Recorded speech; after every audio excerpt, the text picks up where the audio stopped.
Good morning, everybody. Thanks for coming to Grand Rounds on a snowy, rainy Tuesday.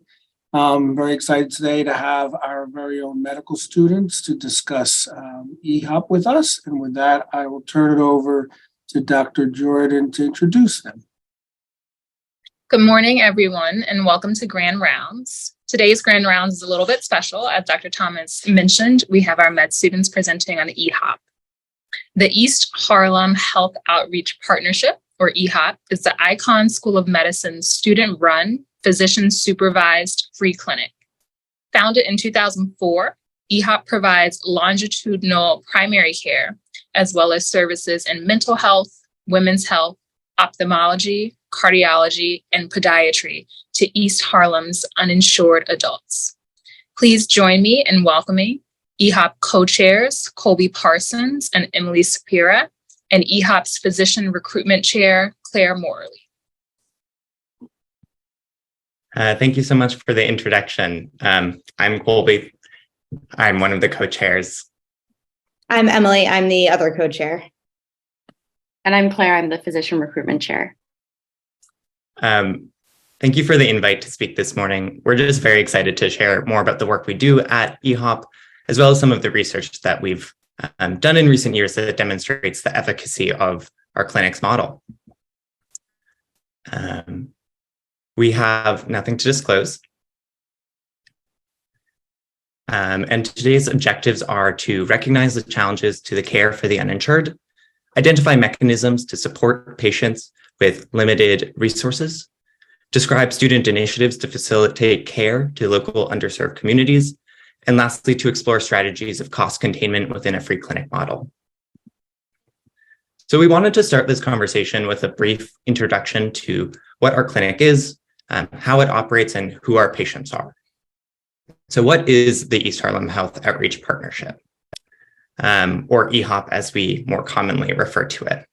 As you heard in the introduction, EHOP is a nationally recognized student-run physician-precepted clinic associated with the Icahn School of Medicine.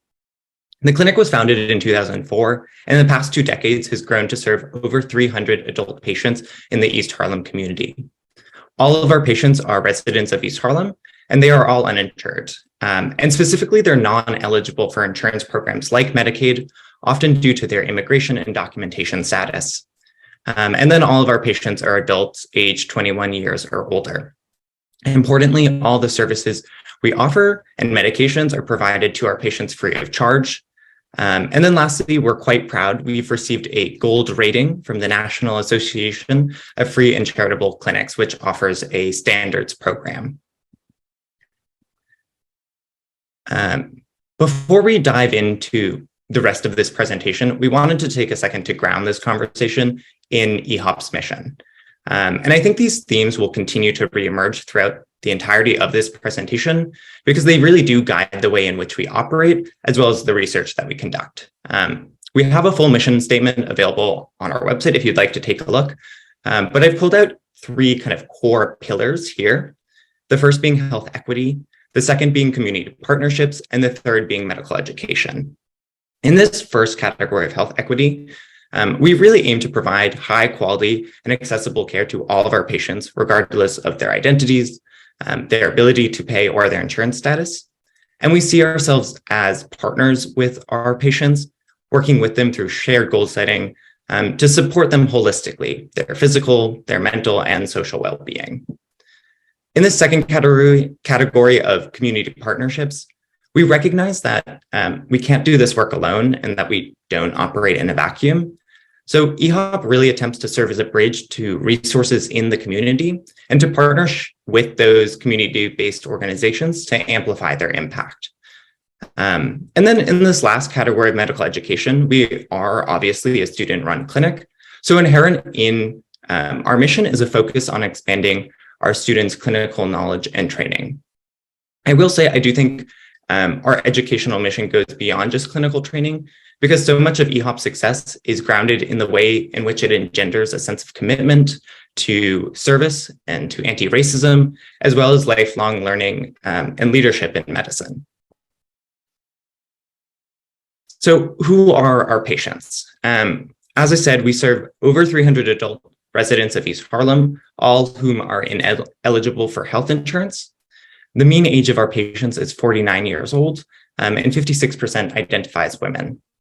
At this point, I think it's important to pause and highlight that EHOP's patients are quite medically complex, and almost ubiquitously, their medical concerns are complicated by a high degree of social need. So I've pulled a handful of descriptive statistics here just to kind of highlight this point. 26% of our patients have diabetes requiring insulin.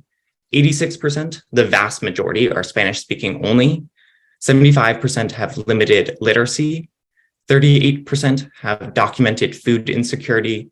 And then 100% of our patients live below the federal poverty line, with a mean annual income of just over $11,000. So transitioning to a conversation about the more technical ways in which we operate, EHOP is based on a resident clinic model. So this means that third and fourth year medical students, along with MD, PhD students, provide the bulk of clinical care at EHOP, all of which is overseen and precepted by board certified Mount Sinai providers. First and second year medical students, along with graduate students, can work in our clinic shadowing as junior clinicians, but they also support our day-to-day operations in a host of non-clinical roles. So all of our support services and operation services, whether that's our case management teams, whether that's our clinic managers who run the day-to-day operations of our clinic or our pharmacy team, all of those services are also executed by students. And then lastly, we have a leadership team of over 30 students. Emily, Claire, and I sit on this leadership team. And this is a group of students who've taken on additional responsibilities to oversee key programs and guide the development of the clinic. And this student leadership team is overseen by an executive committee of physicians, nurses, and social workers at Mount Sinai. So in order to care for the complex needs of our patients, EHOP has grown the services we offer really in the hopes of providing a interdisciplinary wraparound kind of care model, offering primary care, specialty care, mental health services, and social services. And I could probably spend an hour on this slide alone describing each of these services in detail and the work that students have put in to stand up these programs. But for the sake of time, I'll give a high-level overview, which is that we run a in-person clinic weekly every Saturday. And that clinic offers comprehensive primary care and preventative care, as well as non-emergency urgent care. We have a pharmacy team that works incredibly hard to secure all of our patients' medications free of charge for our patients. We have a nurse practitioner on staff, as well as a rotating group of nurse practitioner students who provide nursing care. We also provide laboratory testing, and third and fourth year medical students act as phlebotomists in clinic. One of EHOP's care model, or parts of EHOP's care model that we are most proud of, is our very robust mental health care clinic, which is also open weekly and offers medication management, as well as CBT and psychodynamic therapy, again, overseen by board certified licensed clinicians. In recent years, we've also partnered with a growing number of departments within Mount Sinai Hospital to bring specialty services to EHOP. So these ancillary clinics operate very much in the same model as our primary care clinic and are actually co-located in the same space. So our specialty clinics operate on a varying cadence depending on the needs of our patient, but they include a gynecology clinic, cardiology, ophthalmology, liver and GI, PM&R, podiatry, and we're still trying to grow the number of services that we can offer in our clinic. For any specialty services that we cannot offer within the EHOP umbrella, we have a group of students that works incredibly hard to maintain a broad referral network to providers both in Mount Sinai and outside of Mount Sinai, who will see our patients both for specialty care and imaging at a reduced cost for our patients. And then lastly, we offer a range of social services, both because we know it matters to our patients and because we know that the social determinants of health really do drive outcomes.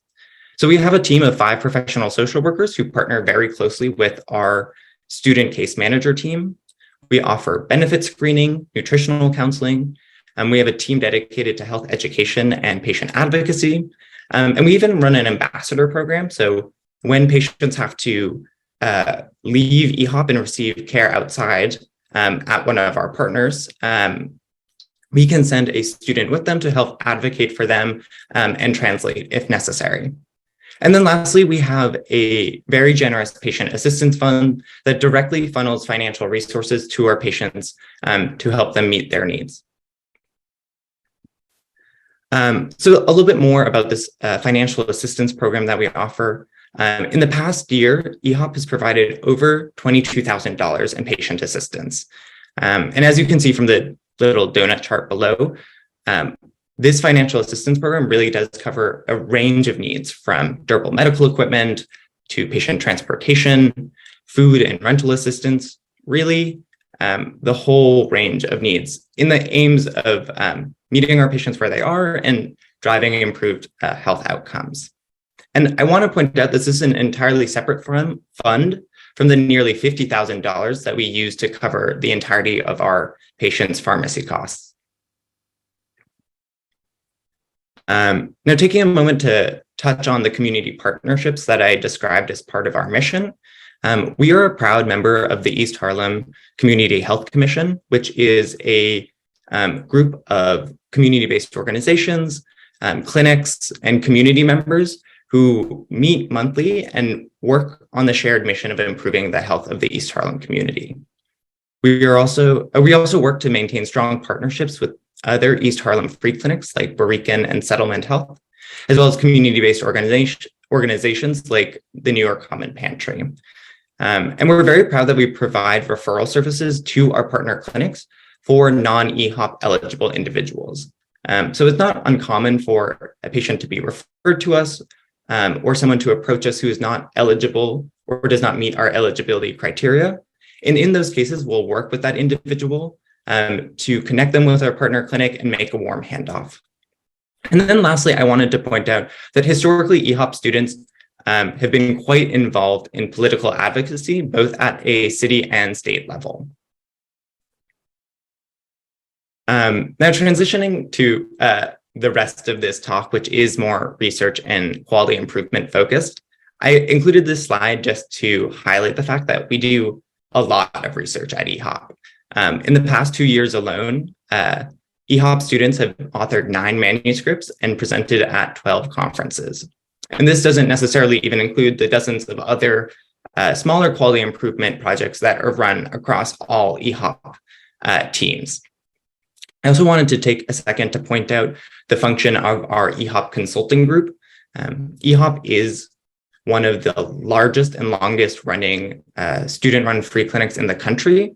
And so our EHOP consulting group takes all this research and all this years of experience that we have at EHOP and translates that into guidance and resources for other student-run free clinics across the country, really in a way helping us to disseminate our care model and expand our impact more broadly beyond the East Harlem community. This is a comprehensive list of all of our publications. It's available on our website if you'd like to take a look. And we're going to dive into some of this in the rest of this conversation. So, thank you, Colby, for that wonderful introduction to EHOP and what we're about. I'm going to speak a little bit about the challenges that EHOP faces and that our research aims to address, as we have, like Colby said, patients that have high need both socially and medically. So firstly, it is of the utmost importance that our patients receive quality care. Students in recent years have vocalized concerns about student-run free clinics not being the standard of care. And along with our mission statement of health equity, we really believe that patients, regardless of immigration status, deserve comprehensive health care. And all of us at EHOP, we really dream for a healthcare system that would provide interdisciplinary care to patients who are ineligible for insurance. But until that day exists, we will do our best to make sure that EHOP delivers on high quality care so that underserved patients in our community can receive healthcare they deserve. And we continually speak about this issue as a steering committee.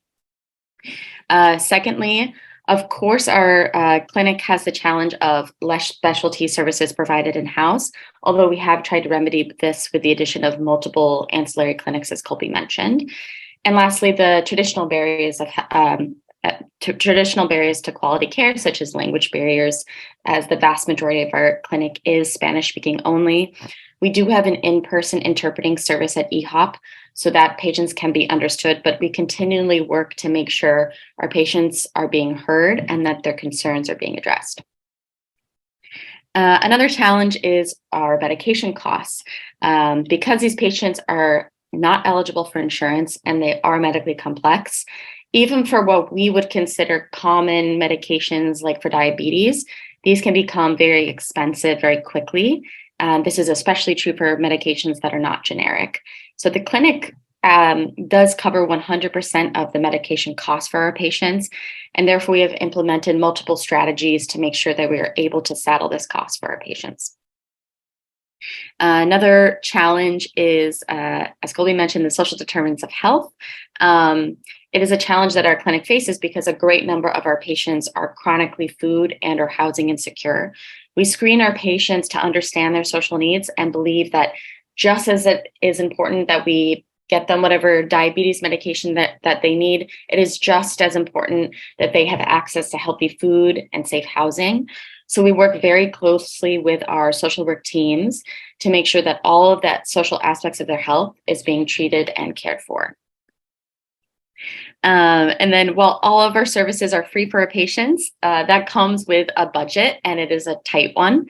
So last year, for example, the cost of running the clinic was just under $187,000. And luckily, as of this year, we now have an endowment from the ATRAN Foundation, so we can rely annually on secured funding from that foundation.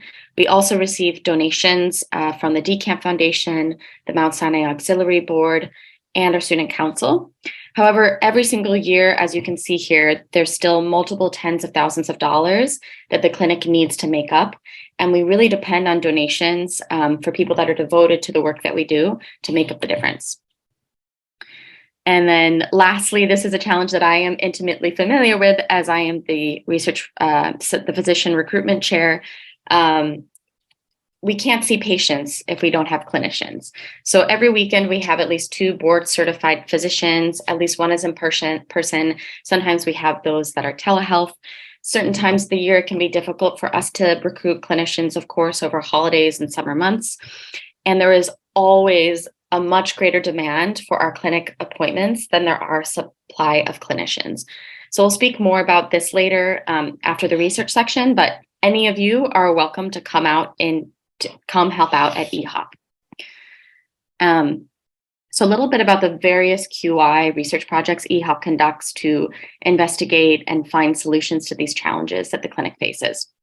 So firstly, we will speak about a study students conducted in 2020 utilizing national data from the HEDIS, or the Healthcare Effectiveness Data and Information Set, to assess our healthcare outcomes. The HEDIS set is from the National Committee for Quality Assurance, or the NCQA, which assesses healthcare outcomes on 90 different measures within 6 domains of healthcare, as you can see here.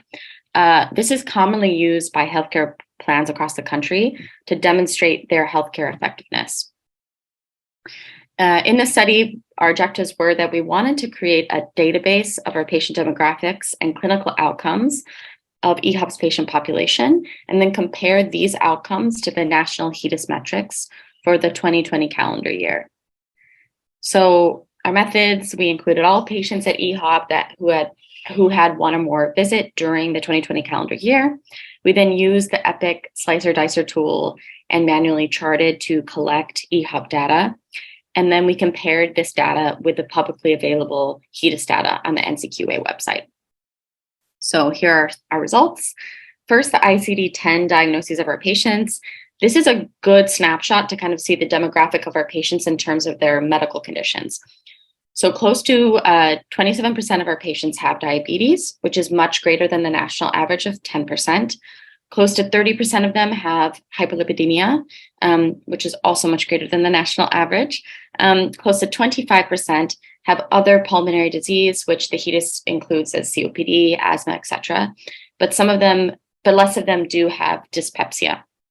We can see from this that our patients do manage multiple chronic illnesses and that we work in the clinic to care and treat. In terms of our diabetes management, on the HEDIS metrics, this looks at multiple areas of care. So for patients with diabetes, how well are they going to get to the ophthalmologist to get their retinopathy screen? How well is their blood pressure controlled, etc.? This showed that we did much better than the national average on screening our patients for A1C. Nearly 100% of our patients with diabetes are screened for A1C, much better than the national average of 82%. Also with retinopathy screening, as we mentioned, many of our patients who need to go to the ophthalmologist, we have the EHOP clinic, which is a wonderful resource for them to go for the retinopathy screens. And then in terms of cardiovascular management, the HEDIS defines blood pressure control as a blood pressure less than 140/90 for patients diagnosed with essential hypertension between the ages of 18 and 85.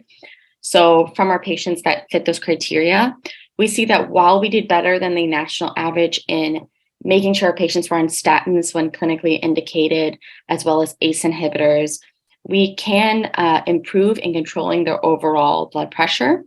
This shows that while our process measures are superb, that our outcome measures can be improved. Also, I want to note that the blood pressure measure in particular is perhaps one of the most sensitive metrics to the social determinants of health challenges that we have mentioned that affect our patients, which is why, since this data was analyzed, we have worked to increase access to healthy food and even implemented exercise programs for our patients to help their blood pressure, both on the medication side, but also in a holistic way. And then this just shows a little bit of the results on our cancer screening. So we do much better than the national average on screening our patients for breast cancer as well as cervical cancer. So we're very proud of that. We mentioned, we also have a gynecology clinic. So the majority of our patients who would need a pap smear, they go to the gynecology clinic in order to get screened for cervical cancer. And then as we have a lab where we do phlebotomy, as well as give pretty much all the vaccinations that a patient would need aside from the COVID vaccine, we really encourage our patients to be vaccinated, and we vaccinate them in the clinic. So this lends us to having very high, better than the national average rates for both pneumococcal vaccine for older adults. Close to 95% of our patients who are eligible receive the vaccine, as well as annually. We really try to make sure that our patients are protected against the flu. And that is also much greater than the national average at almost 69% of our patients. The results on our hospital encounters. So these results really indicate that 80% of our patients have close follow-up after having a visit to the emergency room.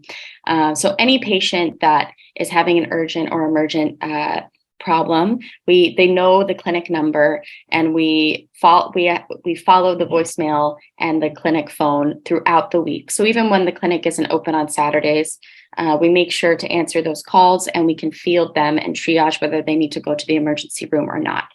After they've been, and it's a truly emergent issue, we make sure, better than the national average, that our patients are seen in the clinic with close follow-up. So despite us being a student-run free clinic, we do work really hard to make sure that we are giving high-quality care to our patients. And this HEDIS study really showed that our healthcare outcomes were statistically better than or equivalent to the Medicaid national benchmarks for 90% of the metrics measured in this study.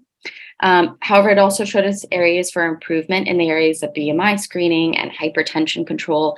And we've been working since the study was conducted in 2020 to implement changes to our workflow to better these metrics in particular.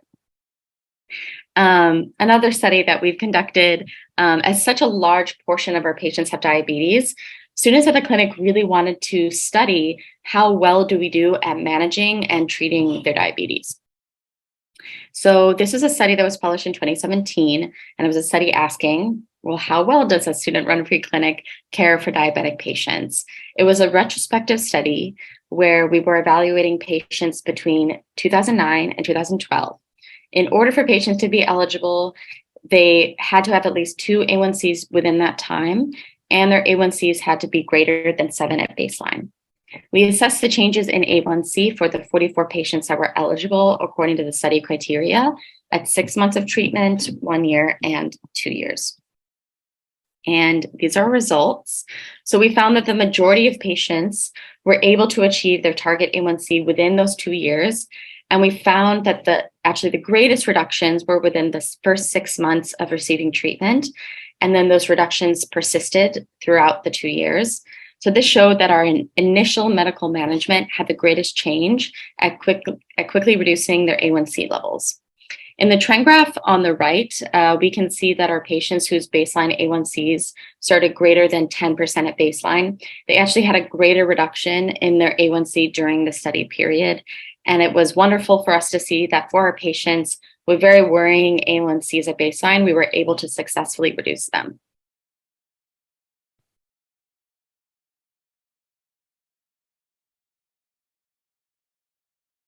Sorry, Colby, you're muted. There we go. Thanks for the heads up. I just wanted to say, well, I think it's incredible that we can demonstrate the clinical impact of our work. We also care very deeply about our patients' experience at EHOP, and we want to ensure that our patients are satisfied with the care they receive. So most recently, our community engagement team conducted a survey of 81 patients. This survey built off an annual process we do run, which is more of a small group, focus group style session with EHOP patients to assess their satisfaction. But we designed this survey to more broadly gauge patient satisfaction and perceptions of care within a larger percentage of our patient population. This survey used both text message modalities as well as in-clinic paper surveys. And as you can see below, we actually had a pretty good response rate. Nearly 30% of our patient population responded. Respondents did tend to skew slightly more female than our overall population, but we were still satisfied that we had a relatively representative sample size. I think the key takeaway from this study was that patient satisfaction overall is very high at EHOP. We were quite pleased to see that the overwhelming majority of our patients rated themselves as happy or very happy with the care they received at EHOP. We weren't, however, actually that surprised with this finding. Anecdotally, there have been instances where patients have gained access to Medicaid and have actually become non-EHOP eligible and had to leave EHOP services. And in those instances, patients have been quite disappointed. So we know that EHOP patients are happy with the services they're receiving. We were also quite pleased to see that when we inquired about potential negative experiences at EHOP, such as experiences of racism or sexism, we could find no reported instances of either. Maybe one of the most interesting findings from this research was around patient perceptions of medical education. Namely, we found that patients appeared to widely recognize their role in student education. One of the survey questions asked, do you feel like you are being used for student training? While the framing of that question is maybe a little loaded itself, almost 2/3 of patients responded yes. This number actually didn't end up surprising us, I think. I think if anything, it speaks to the level of transparency we aim for at EHOP. We make it very clear to all of our patients that we are students and that we are overseen by board certified providers. So I think as such, patients rightfully recognize the role of medical education within the clinic. Interestingly, patients also express more mixed levels of comfort with inexperienced students conducting potentially more, quote, invasive clinical procedures like blood draws. For example, when we asked patients whether or not they would be comfortable with a medical student repeating parts of the physical exam, the vast majority of patients agreed that they were comfortable with that kind of minimally invasive procedure, so to speak. However, when the survey question asked whether patients would be comfortable with a medical student drawing blood on them if they had never done so before, unsurprisingly, patients did have mixed feelings there, some saying they would be comfortable, some saying they wouldn't. I do want to point out that that specific scenario would actually never happen at EHOP. All medical students are trained in their second year how to do phlebotomy. Third and fourth year medical students then practice that on rotations in the hospital. So we would never have a scenario in which a medical student came to EHOP and tried phlebotomy for the first time on a patient. But still, I think at a high level, these mixed feelings were important indicators to us of where in our clinical operations patients potentially do feel uncomfortable, and did point us in the direction of ways we could improve the experience and the comfort for our patients. And so we've taken this data and used it to operationalize new safeguards to ensure patient comfort. And in the case of blood draws, it was as simple as clarifying certain operational guidelines we have about how many times a medical student could try to draw blood before we escalated to either the attending or a phlebotomist at IMA. Another area where we have been really proud to demonstrate our effectiveness has been in controlling our medication costs. As we've mentioned, EHOP pays for our medications for our patients, and is a really large operating cost for us at nearly $50,000 per year. As this is such a large cost for us, we've implemented different programs to try to help decrease the cost to us so that we can provide all the medications that our patients need. One area that we've been working on, so one program we have, is by utilizing the patient drug assistance programs offered by pharmaceutical companies.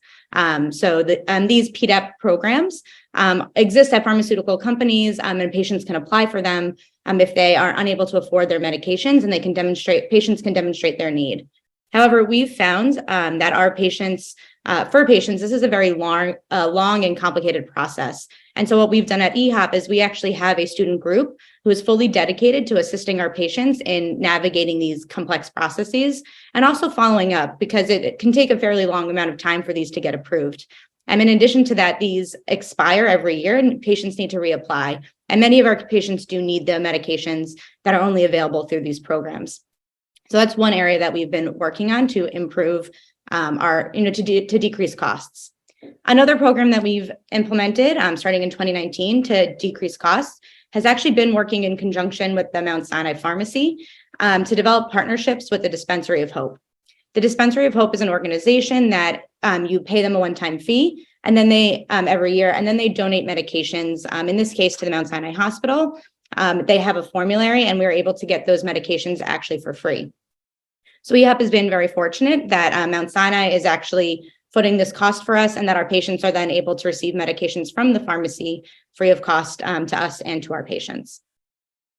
So this was a study that was actually presented by students last year at a conference, and looking at both our costs through the ledgers that we receive from the pharmacy every month, and also looking at, we very rigorously track which of our patients are applying for these patient drug assistance programs at pharmaceutical companies, and students, are monitoring this very frequently. So we had this data available to us pretty easily. And this graph here is just a representation of the number of PDAPs that we apply for yearly. As you can see, every year we were applying for at least 50, if not more, of these for these programs to get medications for our patients. And here it was just interesting for us to also learn the companies that we are usually applying to the most frequently. And here we can see that we're applying very frequently to GSK and to Lilly for their medications. As I mentioned, then the second area where we've had improvement has been by partnering with the Mount Sinai Pharmacy to work with the Dispensary of Hope.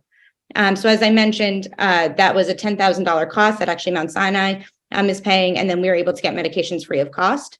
And this graph here is just demonstrating the cost that we would have paid each month in 2021, actually only through November. So it was actually only for 11 months. And in just these 11 months, we would have spent close to $52,000 on medications alone, which means that had we spent the money on these medications, in addition to the $50,000 we're already spending, without this program, we would have actually been spending close to $100,000, which really would have been a very large cost that we would have had difficulty affording for our patients. So this has been a really great way for us to intervene. And this is just redemonstrating the point that we have actually been able to bring down our pharmacy costs that we are paying out of pocket at EHOP. And so we track this every month through our pharmacy ledgers. And you can see that although there's variation month to month, over time, we've really been able to bring these costs down pretty effectively, and we are very proud of that. We have a lot of research that we also do on social determinants of health, but for time's sake, we're going to be a little bit brief here and maybe not present any specific study. But I think it is worth noting that students are doing multiple, not only research projects, but also quality improvement studies, kind of looking at the areas that we can address social determinants of health, because we do understand this is such an important area affecting health outcomes for our patients. So we've had studies, looking at food insecurity. We've had programs partnering with the New York City Department of Health's Health Bucks program to get access to green grocers around the city. And so we've been doing studies to evaluate how that's been able to affect our patients' food insecurity. We also have an exercise program. This is actually happening right now at EHOP, where we've been bringing patients into the clinic and teaching them exercises that they can do at home and in their own time. And so we're looking forward to seeing the results of how this hopefully has been effective for our patients in training them to do these exercises and hopefully affecting their health outcomes. During COVID, we took advantage of telehealth in our clinic. And so one of the things we did was we actually trained students to do televisits where they'd be assessing the safety of the patient's home and looking at the microclimate. So really looking at the safety of where patients are storing medications, if they're storing them appropriately, also trying to better understand patients' food at home and trying to understand, what patients have available to them. Do they have an oven? Do they have a fridge to help cook and store food? And then, of course, we also do multiple studies looking at health literacy of our patients so we can find areas to educate our patients and work with them and intervene there as well. So now just on the positive side, things that we are very proud of at EHOP, things we've done well, things that are going well, and also areas for growth that we are coming in the pipeline for us. So as we've mentioned, we are very proud of our partnerships, and that includes really partners that we have at Mount Sinai. As we mentioned, EHOP does have several specialty clinics that we run, but really, we have patients that we know need more needs than what we are able to provide. And we've been really grateful to the Mount Sinai teams that have partnered with us and who have seen our patients. In fact, in the last year, we were able to schedule about 435 appointments that patients attended. And when we refer patients to these outside specialties and clinics, we actually have about a 1/3 completion rate for our referrals, which is higher than our partners in local clinics and in local hospitals. So that's something we're really proud of, and our students work really hard to make this possible. We have about 15 to 30 referral appointments scheduled every week. So our students are really doing a lot of work to get our patients to these appointments. We also work, like we've said, with local resources. Dental care has been a huge need that we've identified in the past year. So we've been partnering with nearby clinics to try to get access to dental care for our patients. But then our patients also have needs like needing glasses. And so we've been able to work with lens crafters and other places in the city to get our patients, the equipment that they need. We've mentioned working with different pharmacies and programs to decrease medication costs. So I will not belabor that point now. We are really grateful for the grant funding that we received from the H-Round Foundation, the DeCamp Foundation, and other funders. And I also just did want to take a second to mention some other partnerships that we're newly developing and we're very excited about, to give some more specifics of other areas that we work in, including with the Department of Health as well as the Colorectal Cancer Alliance, to develop relationships and partnerships to be able to get free fit tests and Cologuard to our patients. Claire mentioned our cancer screening, and one of the areas we're hoping to do even better in the future is colorectal cancer screening. We are very also grateful to our students who volunteer. We have about 250 medical and graduate students who volunteer yearly at the clinic, both in clinical and in ancillary roles. 45 of those students, as we mentioned, are in leadership roles, dedicating a whole lot of extra time to keep these programs up and running, and to really, make sure our patients are seen and to make sure their needs are met. We are also really proud that of medical students, by the time they graduate, close to 3/4 of them have volunteered at EHOP in some capacity before they leave Mount Sinai's doors. After leaving our doors and after leaving EHOP, we found that of our senior clinical students, about 50% of them have gone on to become chief residents and go into other leadership roles. At graduation, many of our students do receive distinctions for the work that they've done at EHOP, both clinical and research. And also we've seen our students graduate and leave to other institutions where they've gone on to start programs similar to EHOP to serve patients in their new communities. Of course, it goes without saying, we are also very grateful for our physician volunteers. As we've mentioned, you guys really keep our clinic running. This is how we're able to see patients and do all of the things that we do. So we're very grateful for that. We also do have faculty and fellows who do help us with our research, and we would not really be able to accomplish any of our research and demonstrate our abilities to care for patients without the mentorship we get both on the clinical and the research side. And informally, through all these relationships, students have hugely benefited from career guidance that we've gotten with the fact, by developing relationships at EHOP. We also do want to mention here that we do have appointments for both faculty and fellows that people are able to get through volunteering at EHOP. So we've had several faculty appointed to the Department of Education for their work volunteering at EHOP. There are certain requirements for that. Every year, we actually have about 3 to 5 fellows who receive a recognition of service award for volunteering at EHOP. And there's other ways to fill other service requirements as well. So if we have inspired you to volunteer at EHOP during this hour, please email us. We're including our email here, but you can also reach out to Clara, Colby, or myself as well. Future directions that we are looking to improve in the future. I will be brief here to leave some time for questions.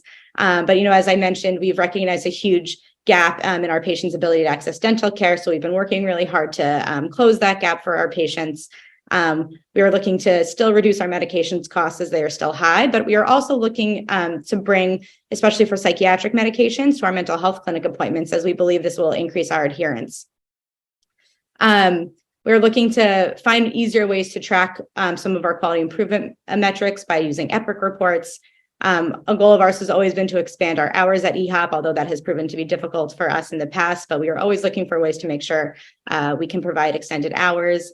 And then actually one thing that we are excited about, although, kind of sad, is that we know that in the near future, Medicaid will be expanding their coverage for any adults 65 plus in New York State, including those who do not meet documentation requirements. So while we are excited that our patients will be receiving insurance and will be able to get care elsewhere, we are sad to see them go. But we know we will be very focused on making sure that these warm handoffs happen and when they transition care elsewhere. So also, there are many ways to support EHOP. We've mentioned volunteering. We also, of course, welcome donations. So we have included this here. And we also did want to take, of course, a second to thank all of the people who have made not only today possible, but the whole operation possible. So Dr. Yasmin Mia, who is our program director and the chief medical attending. We have Dr. Thomas, who is our medical director. Dr. Craig Katz, Jacob Appel, and Vicki Glusky are all very key in running our mental health clinic.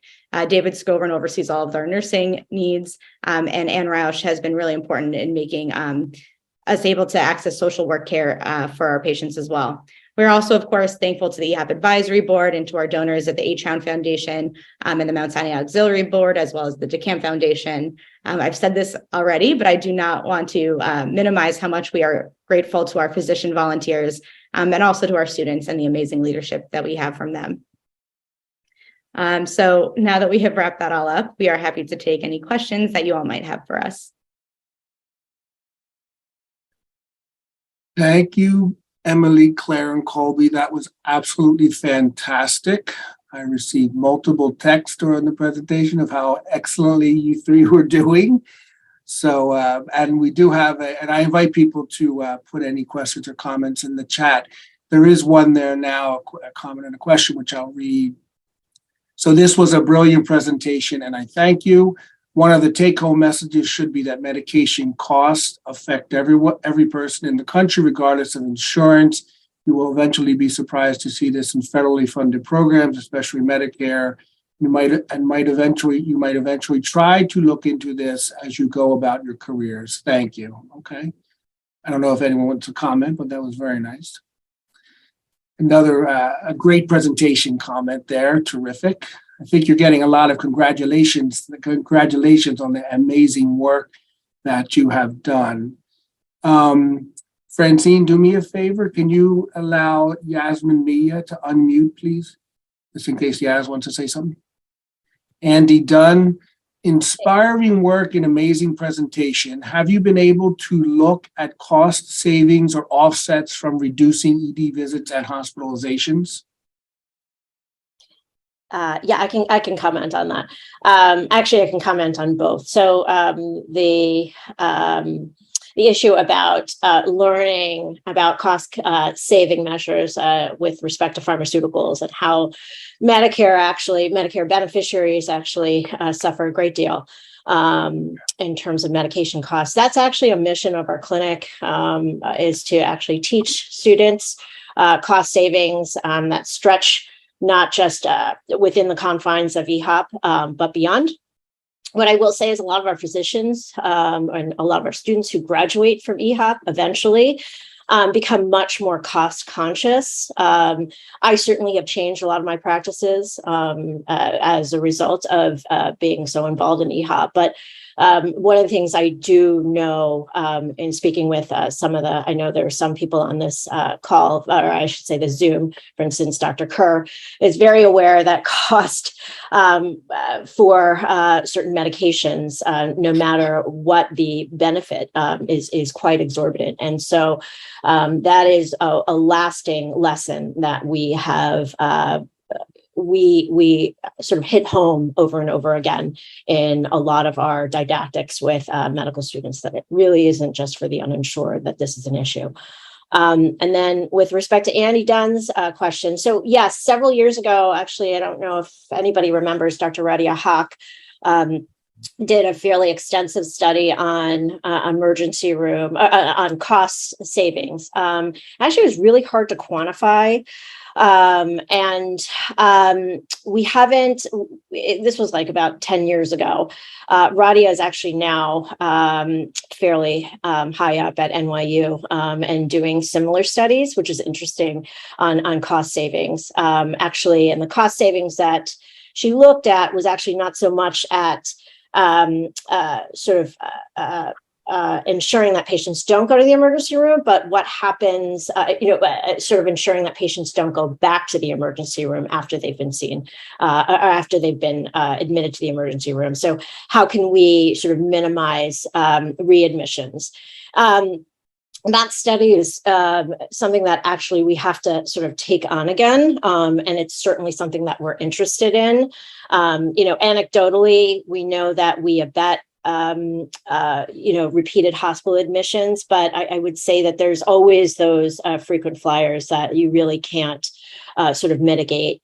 I would say that, Andy, just in response to that I think if we ran a 7-day-a-week clinic, we'd probably be even better at it, frankly. And I know for a fact that we're not as good as we could be because we just can't run every single day of the week.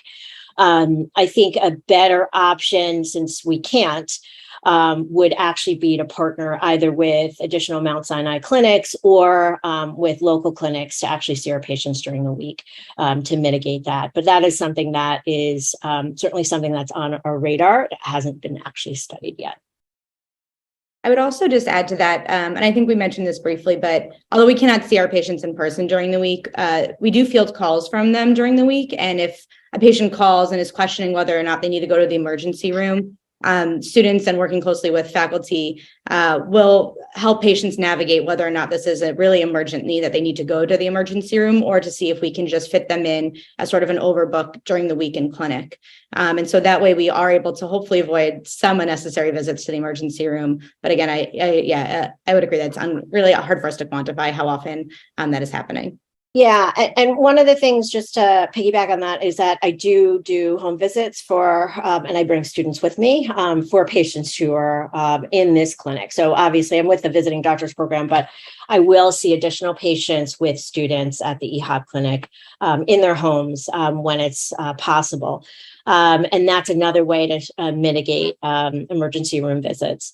But, it's very labor intensive. We do have a nurse practitioner, David Scovran, who's also able to help field those calls and perform urgent visits during the week, but it is still a challenge.